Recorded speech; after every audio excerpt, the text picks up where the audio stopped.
And the 7 p.m. time for News 90 on Metro TV. We're live from the Accra studio at North Ridge. I am Ania Fompo. Follow us on social media as Metro TV Ghana. On Instagram and Twitter is Metro TV _GH. We're also live on channel 277 DSTV. We'll take a look at the headlines of stories coming up. Member of Parliament from Accra South demands an independent probe into circumstances leading to the death of 2 persons who were shot by the police in 2 separate incidents in Bono East Regional Town of Accra. Lawyer for Old Family John Edusei welcomes move by government to transform the Chimota Forest into the Eco Park like that of London and New York.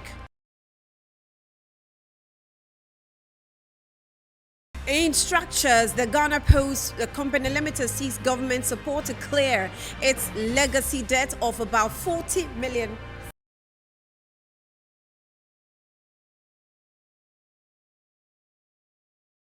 Now, business mogul Freedom Jacob Caesar refused claims that his tiger is a danger to the neighborhood, saying he has all the prerequisite documents to keep them.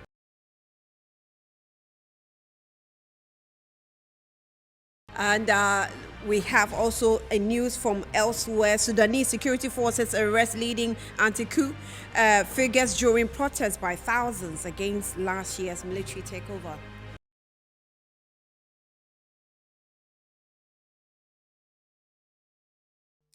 You're welcome back now. In our first story, lawyer for the Old Family, John Edusei, has welcomed the move by government to transform the Chimota Forest into an eco park like that of London or New York.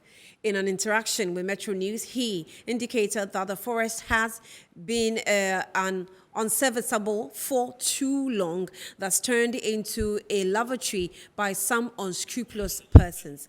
Now, let's speak with him via Zoom to tell us more about his opinion. John, I do say thank you so much as a lawyer for the Old Family. What is your interest in a national decision to be taken by the minister to turn the Chimota Forest into an eco park? What's really your primary interest? My interest? I have no interest in the matter. Yes, sir. I said I have no interest in the matter. Insofar as what government chooses to do, that's government policy. My interest is only to do with my clients, which is the family. You have indicated that the forest has actually remained unserviceable for the purpose for which it was left, and people or residents maybe around are using it for lavatory. Do you have proofs of those claims that you've made? No, I didn't make any such claim. What I said, the question was asked me earlier by one of your colleagues about, I believe the government, sorry, just... Can you take that again? I lost you for a moment. Can you please speak up and take that again?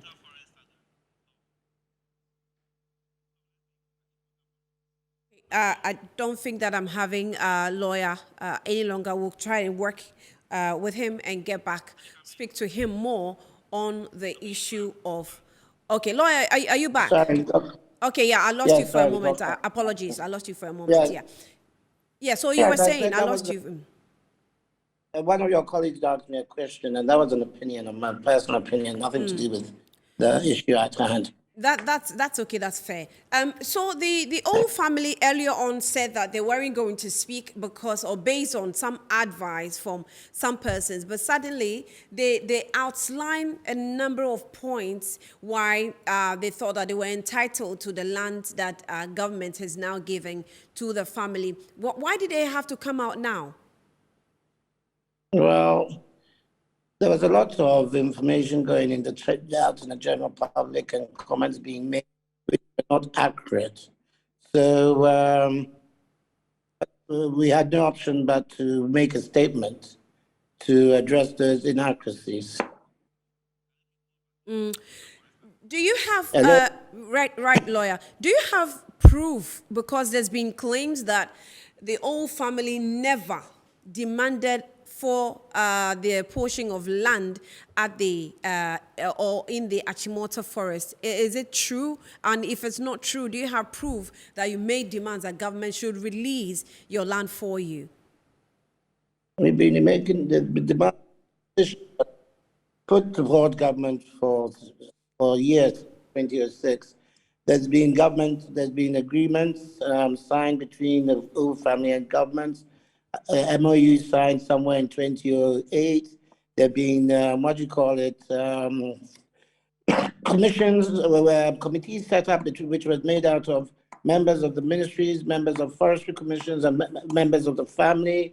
There's been these agreements signed between the family and forestry commission. There have been so many agreements and communications and petitions, and it's all record which is available. We have some on record, and forestry and ministry have commission. The ministry has some. And these agreements and communications actually included the fact that you have not been compensated for this piece of land that is also, in the controversy, that also people claiming that you have already been compensated for. No. Again, the picture is being upped. And I believe earlier I explained it. What it is that there's been several acquisitions. We not doubt, we do know where we haven't compensated for the first acquisition. That compensation was paid way back in 1921 when the acquisition took place. However, there's been subsequent acquisitions, which one of our contentions is that there's no evidence that payments were made. This was acknowledged by government in the MOU in 2008. Now, subsequently, there's been other reasons why we've been out the land. And that is not also only based on the question of whether we were paid or not, but based on other issues. Sorry, I'm just recovering from an accident. Yeah, so right. I'm coughing a. So, Yes.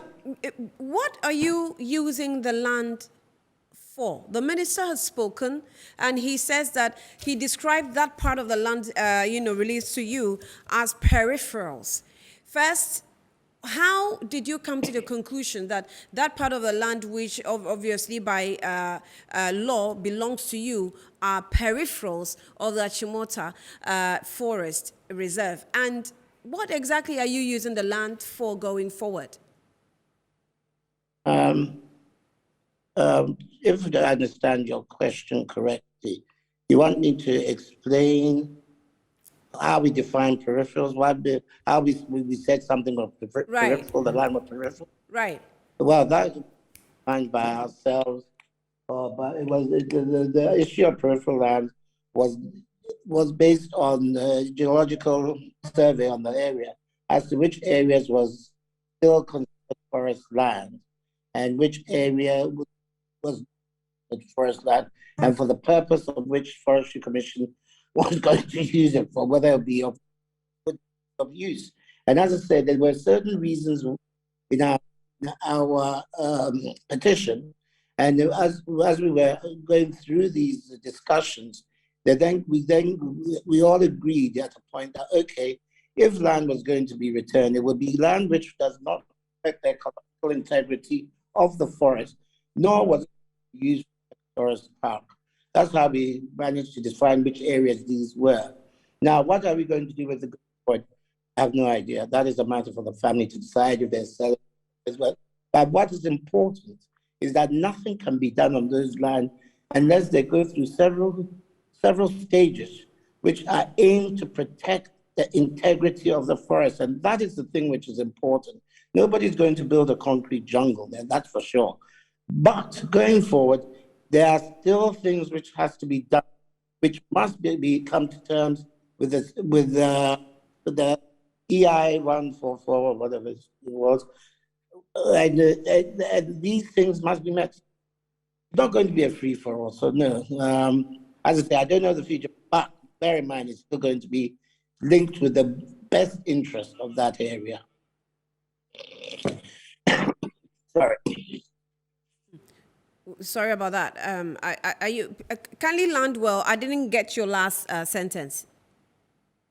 The last sentence was say that no matter what happens there, at the end of the day, nothing can be done without consultation with government and approval by government. And it will take into consideration the integrity of the forest. Because we know that the minister earlier indicated that whatever the land is actually going to be used for will still be within the law, and the government is going to monitor that. So we want to ensure that you, being a lawyer for the family, you are also, on the same page with us. Oh yes, of course, we signed up to that. That's what we signed up. We did. If you read our lease agreement, you see that we can't do jack without reference to Forestry Commission, and they need to approve everything. So there's a procedure. Without their consent, there's nothing that can be done there. Right. Lawyer John, we're grateful for your time this evening. We'll get back to you when we have some more clarity to be made on this issue. We'll still stay a little longer on the Achimota Forest, and the Deputy Minister for Land and Natural Resources, Benito Owusu-Bio, says government has given a compensation as compensation parts of the peripherals of the Achimota Forest to the pre-acquisition owners of the land, and is not selling the forest as being reported. He made this known when the team from the Lands Ministry organized a media tour for the Achimota Forest earlier on today. Spoke of the government's intention to declassify portions of the Achimota Forest. Some Ghanaians, including the minority, have criticized the government of scheming to sell the state property for personal gains. It is in this light that the Ministry of Land and Natural Resources, together with the Lands Commission, put together a tour of the forest to prove government has no intention of selling the Achimota Forest.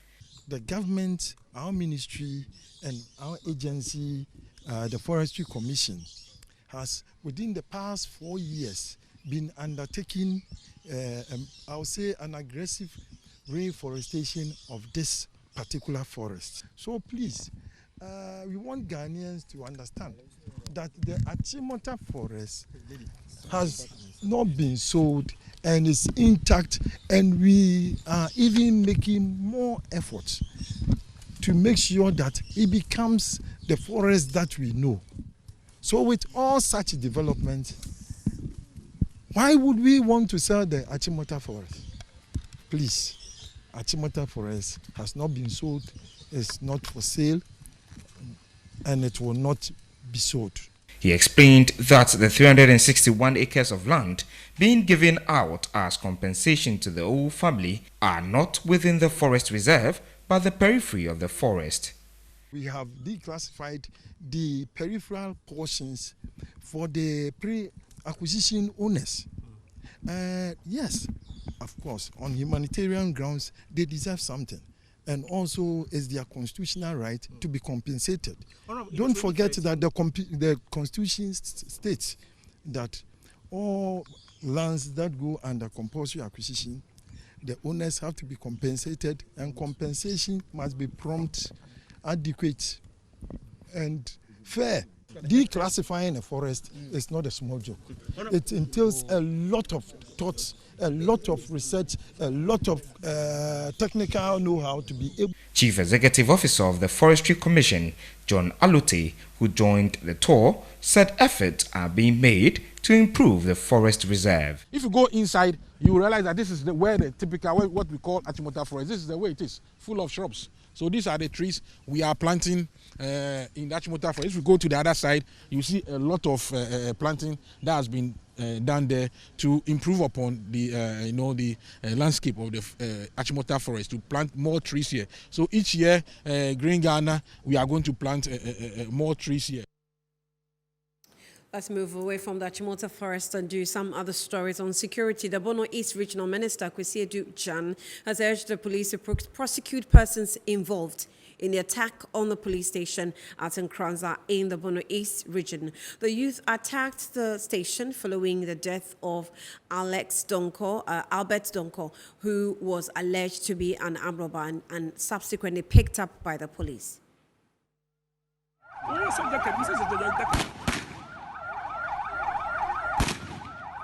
The youth of Nkranza on Tuesday were on rampage as they attacked a police station over the mysterious death of a 28-year-old Albert Donko over the weekend after he was picked in the death of the night by the police. Several properties of the police were destroyed in the process. The police, in dispersing the irate youth, shot 8 of them, killing 1 instantly. But the head of the Bono East Regional Security Command and Minister, Kwesi Edujan, says Ghanaians should not overlook the actions of the youth in Nkranza. He urged the police to press charges against the persons who were arrested in the process. On the part of the activities, that is the invasion of the police station, that is a criminal activity. And I think the police are here.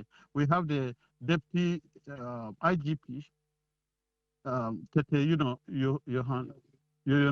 here with his team.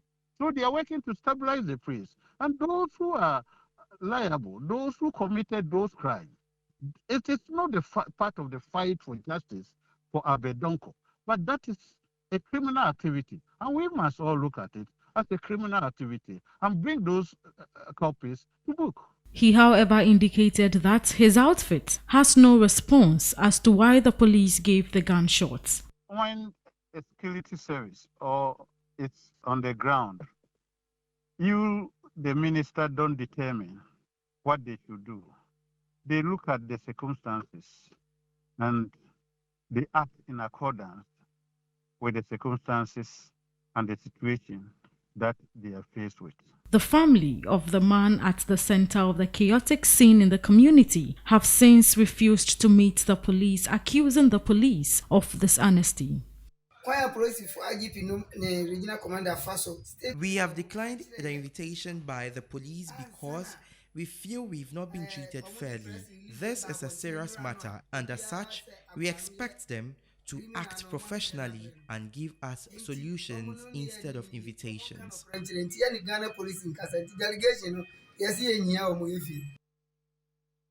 Now, the Member of Parliament from Nkranza South constituency, Emmanuel Kojo-Jekum, is demanding an end to extrajudicial killings by the security personnel. This comes after 2 persons were allegedly shot by the police on separate occasions by the police in Nkranza. He spoke to the media after visiting the family of the deceased.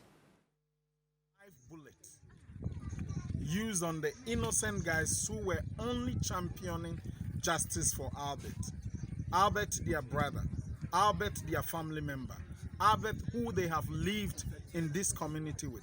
They used this live bullet to kill Victor as well. This is the family of Victor. No one has even made an attempt to come and say sorry or to come and at least express their sincere condolence to the family. And I see this to be unacceptable. I see it to be something that nobody should accept it. Nobody should at least entertain this in our society. There has to be a respectable society. And this is what has been done to Victor. Victor's mom is sitting right there crying. You can see the pain in the woman. You can see the pain. Look at the family here. The old man sitting here is more than probably 80 or 90 years. Look at the pain in the old man. Justice is what we are seeking for. The same justice we are seeking for Albert, we are seeking for same justice for Victor as well. Something needs to be done. Let's move on to other stories in business mogul. Nana Kwame Bediako, popularly known as Freedom Jacob Caesar, has reacted to claims that 2 tigers are terrorizing residents. Now, speaking to the media, he mentioned that he has gone through the right procedures in acquiring the 2 tigers and are not a danger to the society where he lives. Business mogul Nana Kwame Bediako, popularly known as Freedom Jacob Caesar, has reacted to claims by some residents of Wonderworld Estate Avenue, Lincoln at Ridge of the presence of 2 tigers in the residential area posing a threat to their safety. Contrary to claims that the 2 tigers have been terrorizing residents, Nana Bediako says the 2 tigers have never injured any resident and that they have gone through necessary procedures in ensuring that the 2 cubs are not a danger to residents in the area. I don't know if somebody is saying this has happened or that has happened, and these animals has not harmed anyone. They have not been out there on the streets. They've been fed and taken care of, and they're still cubs. They're yet to grow. They haven't even turned to a year. They're still in their 6th, 7th month. I wouldn't like to just keep mentioning organizations and everything, but we all know that these are not things that you can just go to the market and buy them and come and put them in your house. So I definitely had to go through the procedure. The procedures are done. The protection is well mounted, and the safety of the public, it's very much considered. And so at my own time, I would like to probably even show how we went through the process of creating this protection and making sure that the animals were fed, trained, and done many things. And then we take it from there. He criticized the media for not doing due diligence to their reportage. But if I'm disappointed, I'm probably a little disappointed in the media, because no one approached me. No one ever asked me anything. They just published some news from a Togolese who had shared the information with them because they live in one of my compounds. But I would like to use this opportunity to urge the journalists and the media platforms in our country that throughout the time that I've been here, I'm waiting to see any media platform that would encourage and boost the Ghanaian for something good that they do. Because it looks like the only thing I see all the time is something wrong by someone, and that's when their interest to publish people come up.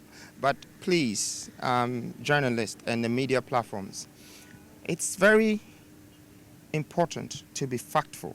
Despite the criticism, Nana Kwame Bediako says he remains focused in his plans to develop the ecotourism of the country. The aim is to have a zoo, a proper zoo, that when people come to Ghana, they can also go for that kind of excursion to see tigers. I can guarantee you one thing, that there are millions of people in Africa who have never seen a tiger. And that is the common tiger, yellow and black. Now we have the white tigers, which is very rare in this world. And I want Ghanaians to understand that this is an achievement, not only by me, but also by the country, that we've been able to have these animals, one male, one female. It means that we have the opportunity to breed these animals and even gift some of them to other African countries to help boost their tourism. I believe that we have to help each other as Africans. The business mogul Nana Kwame Bediako, who is worried about constant criticism of individuals, says the country needs to start celebrating people for their successes. And that was Nana Kwame, otherwise probably known as Cheddar. You're also watching News Tonight here on Metro TV. Let's go for a breather. We'll be back shortly.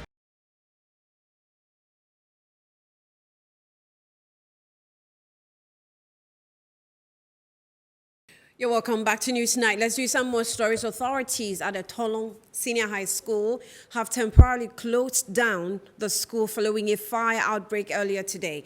The fire razed down the entire girls' dormitory block. According to the headmaster of the school, Amadou Isifu, the decision to close down the school is to allow them put together a temporary accommodation for the affected students. Now, the first floor of the girls' dormitory was completely ravaged by fire. It took the intervention of the Ghana National Fire Service in the Tolong district to bring the fire under control. Through the cause of the fire, Though the cause of the fire is yet to be known, established preliminary investigations by officials of the Ghana Fire Service revealed that it could have been an electrical fault. Chalk boxes, school uniforms, and other valuables of the students were destroyed, with the girls left traumatized.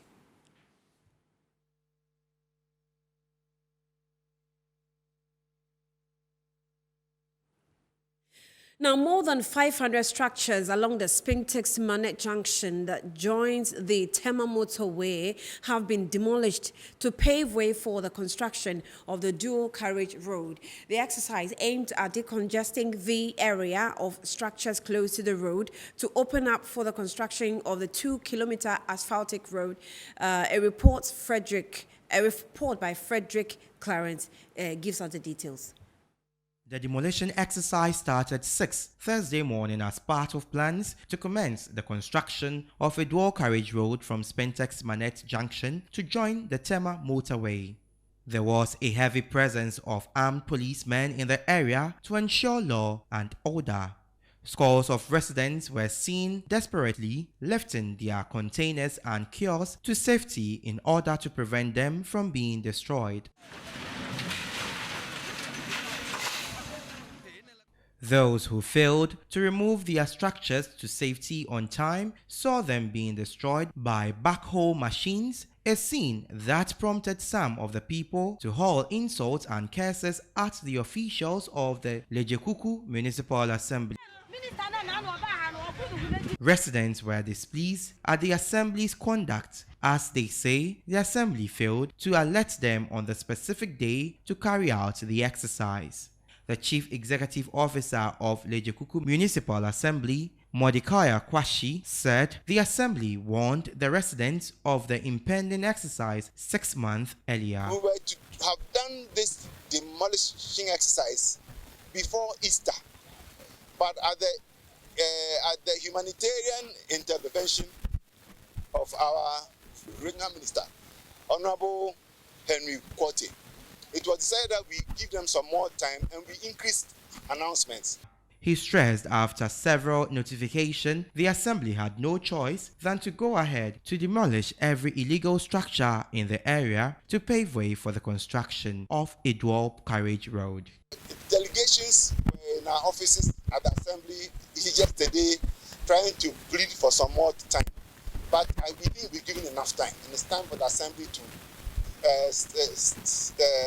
rise up to its responsibility of clearing the place and preparing it for the road construction, which we believe will soon start.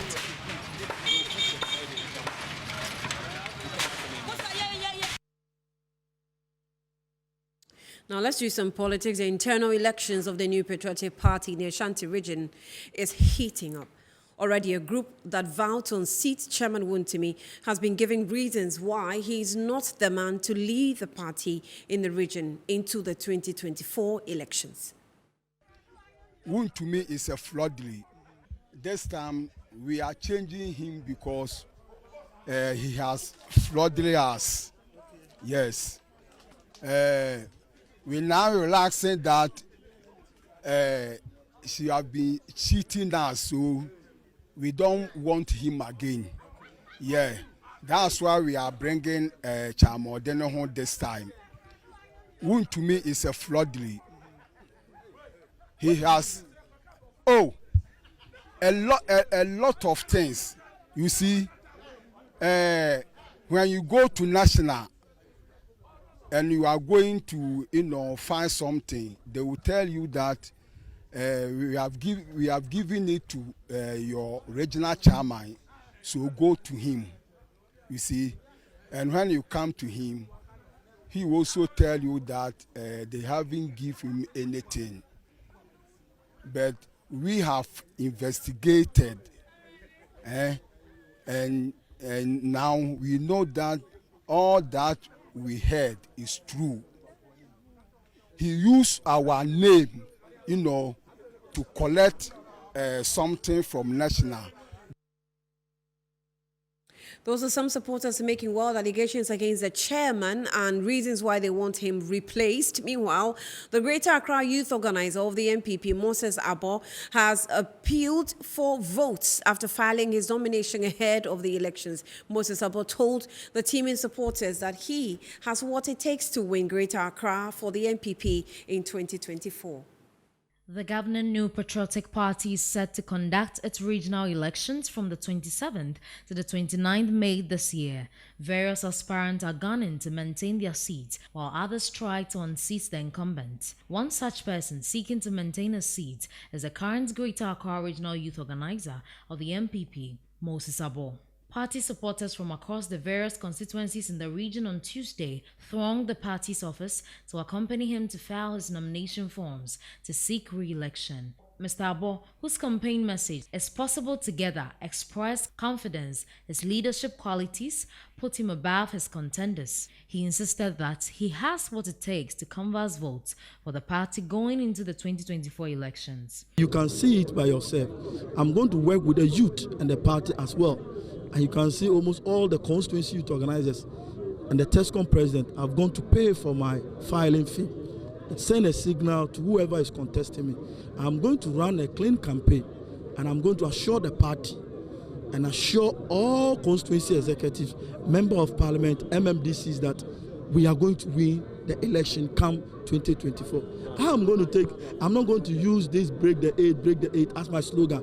My slogan is possible together, and I know how to win the vote. We need someone who can go to the Okada riders. We need someone who can go to the ghettos. We need someone who can go to scrap dealers. We need someone who can go to the market women, the traders, the Tesconites, and we have nobody than Moses Abo. He also observed that in spite of the party losing about 7 seats in the Greater Accra region, the party remains strong and formidable, insisting he is also confident of his strategy to strengthen the base of the party to recapture the lost parliamentary seats in 2024. I have won my constituency, and that is the reason why I have a solid youth organizers this time around and TESCOM president that we are going to strengthen the base and make sure all the vote that has gone will bring it back.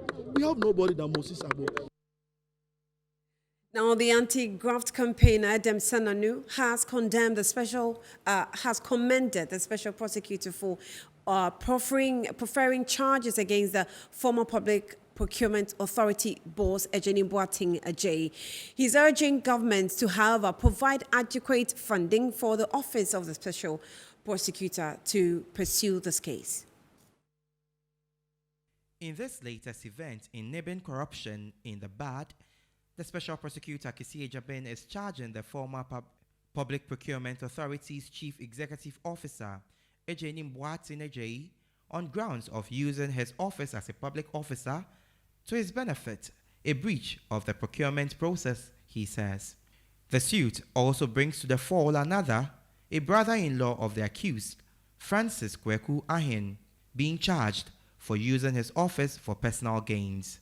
It will be recalled the accused, a former Chief Executive Officer of the Public Procurement Authority, Ejeni Boateng Ajay, was suspended by the President, Nana Akufo-Addo, on August 22, 2019. His suspension follows a publication by a freelance journalist, Manasseh Azure Awuni, exposing some corrupt deals taken by the former CEO titled Contract for Sale.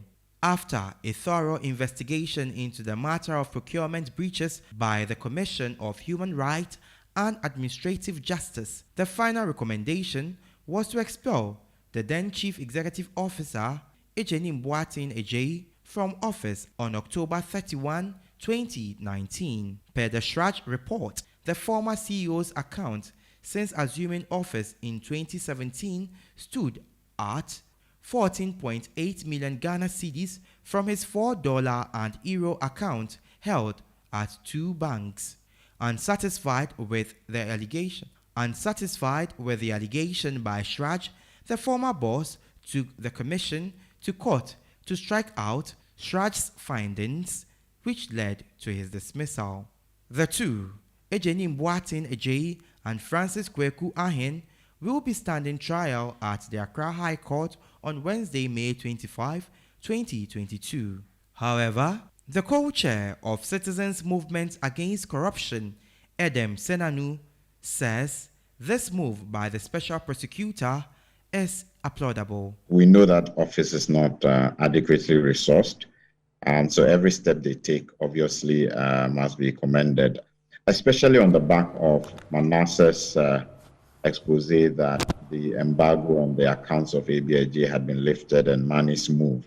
It was good that within the same day we had information that he's proceeding to court to make sure that the case proceeds, and hopefully we'll find him culpable for some of these actions.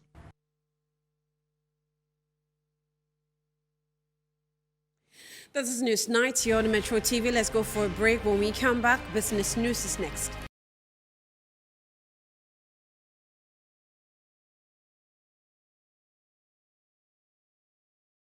Thank you for staying. Let's do some more stories, this time in the business world.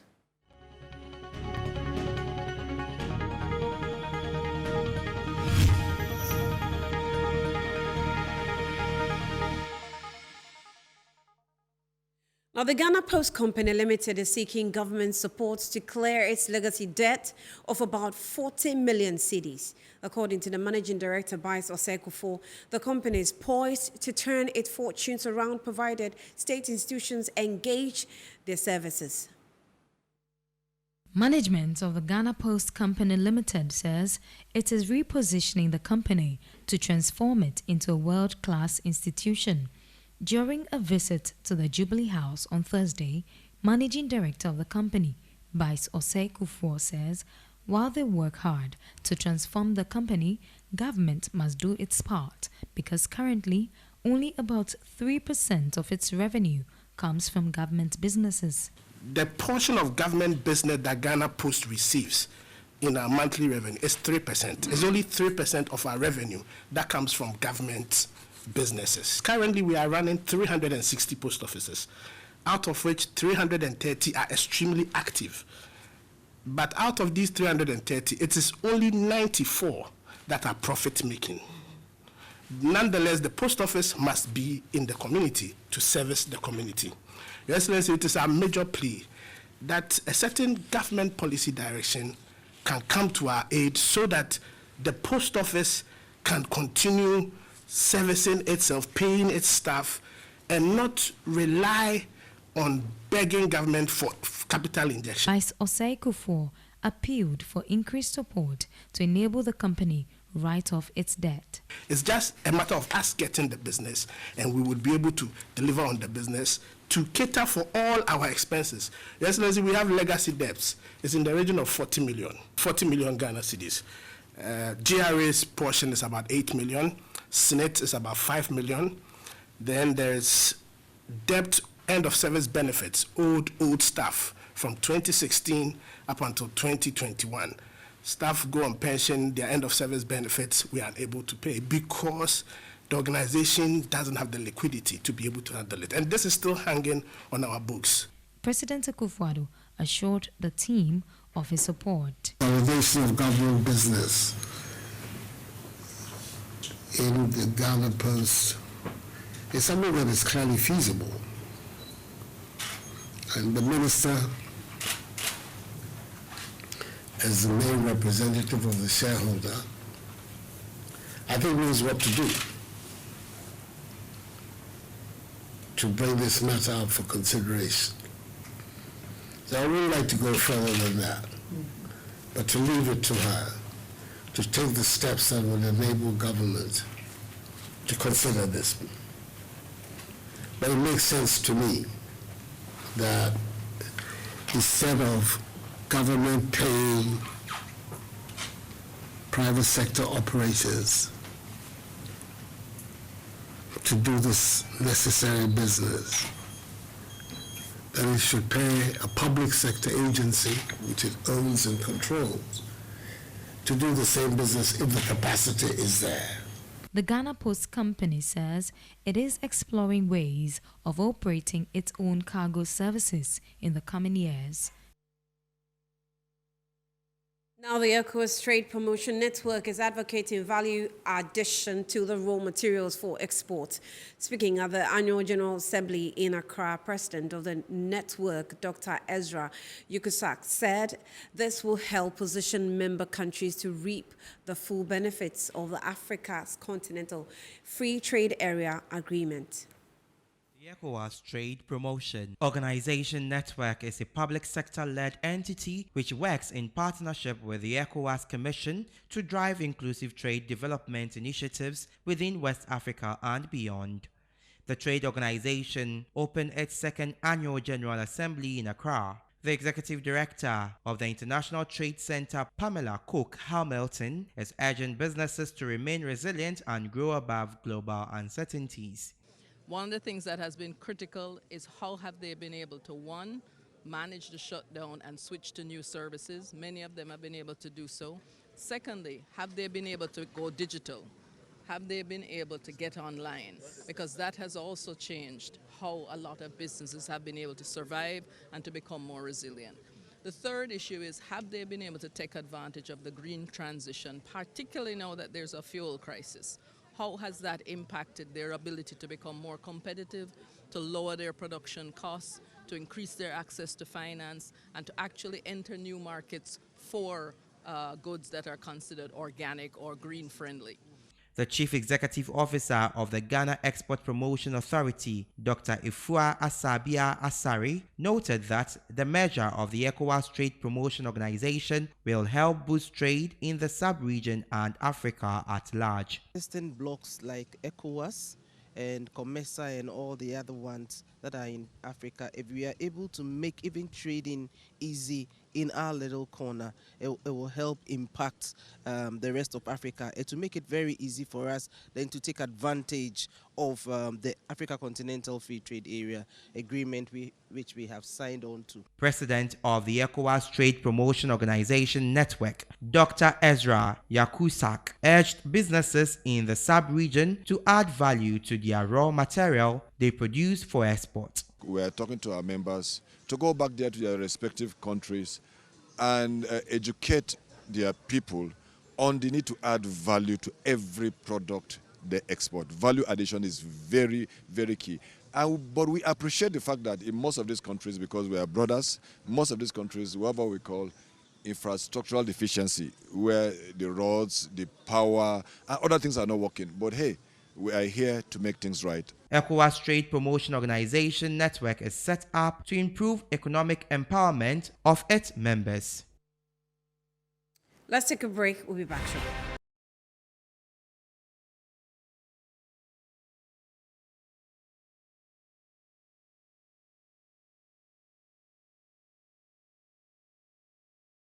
Welcome back to Newsnight. Johnny standing by to bring us your favorite sport. Johnny, you're welcome. You're welcome. Well, thank you very much. And up next, we'll bring you the latest in sports.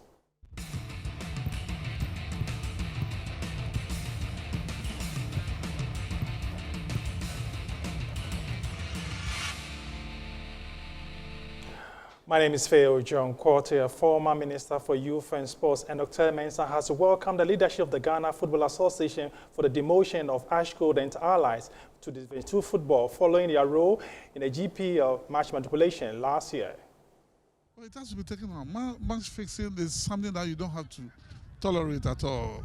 Under my watch, there was no way you could have done that. No referee could have done that, or no club.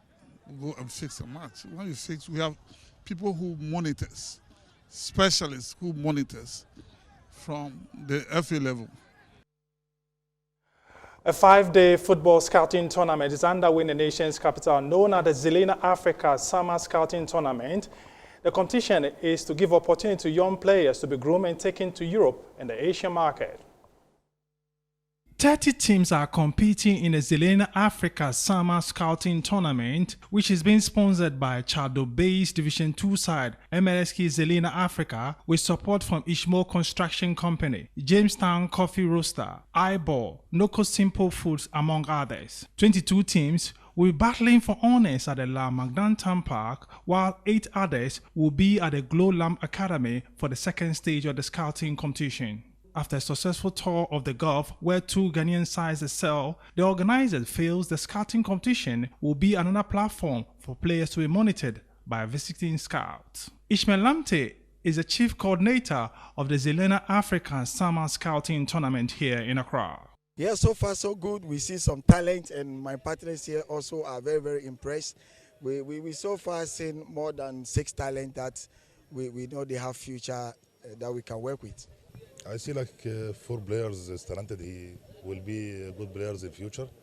I see good organizer tournament, very, very good organizer.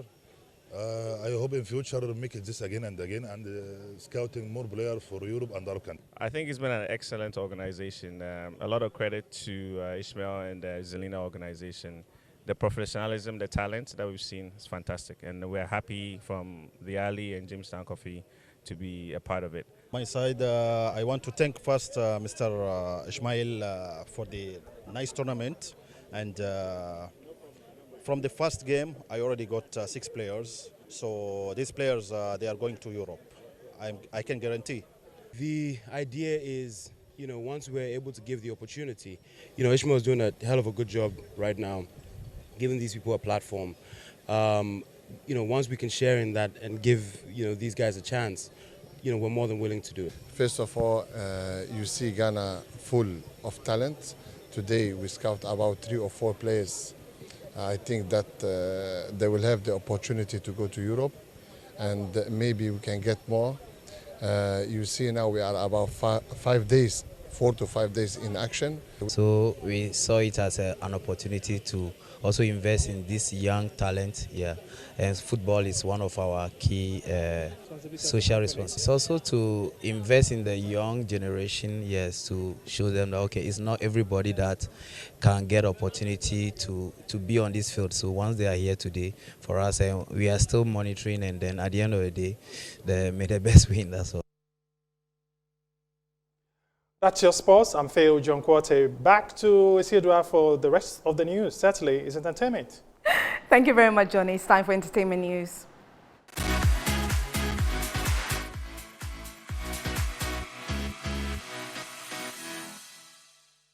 My name is Isidua Akumia. Now, reigning VGMA Unsung Act of the Year, Gambo, earlier on Entertainment Review, revealed the inspiration for his lavish lifestyle on social media. Hip-hop is a lifestyle. It's a culture. And it's, if you notice, when Americans come to Ghana, they go to our ghettos, they wear our African prints and stuff. So if you're doing hip-hop, you need to look like them. The chains, the cars, the girls, the blings, the money, and the bragging. If you be a rapper or you're a hip-hop artist, you need to brag. You can't say I pull up to the bank with 50K more. You can't be humble. And it's a lifestyle we're portraying. If you go to R&B, and you look at the music videos, you see them holding hands by the beach. You see them in white T-shirts. You see them kissing and touching each other. If you go to dance hall, you see the dress, the tattoos, gold teeth, and all that. So if you come to So if you come to hip hop, it's 3 things you need to see. Well, he also gave a word of advice to the youth. I want to say this to the youth out there: if you did grind, you did do something where you know say day your heart's inside. This be what you won't do. Oh, sorry, I'm not planning. I will drink. This be what they bring you food to your table. Whether you carry pure water or you did in traffic, they sell, biscuit or something where you know say be in the feed you are, bro. Make you not give up. Make you not say. Because that's what I believe in. If you put your mind and soul into something, it's gonna work out.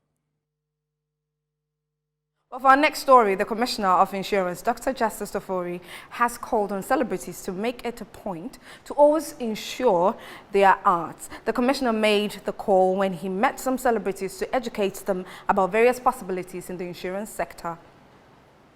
With some celebrities in the country by the Commissioner of Insurance was to ensure the individuals in the creative sector get the best insurance fit for them. According to the Commissioner, celebrities forget about insuring their act to their detriment in the future. If you're a singer and you lose your voice, it's a disability. And we have a disability insurance, we have disability insurance coverage in Ghana. If you're a footballer and you cannot use your legs to play, it's a disability. It's a matter of getting a company that is interested in underwriting. If the company thinks it hasn't got the capacity to underwrite such a risk, they can always get in touch with international reinsurers who have the technical know-how to help us give such protection to the needy. People are not aware of disability. When we started with introduction, everybody was talking about, when you ask them insurance, all they know is motor insurance, car insurance. They didn't know there are other aspects of insurance that they can actually buy to give them some kind of protection. Some celebrities express their gratitude for the knowledge gained on insurance. Imagine Michel lost his voice. If he had insured his voice, he would still be getting some money. Akwache lost his sight. If he had insured his eyes, he could have. Even me myself, those days that we used to use 20K lights and things in Ghana Film Studios. That's why I got to a point I had to wear shades. But for me, as a very good actor, I wouldn't want to wear shades, but I have no choice but to wear. But if I had insured my eyes, maybe I could have, had some operation or done something to correct it so that I don't wear this. But that's it for entertainment news. My name is Asiodua Akumia. Annie? Right, thank you, Asidia, for the updates in the entertainment world. We'll go on to the international front now.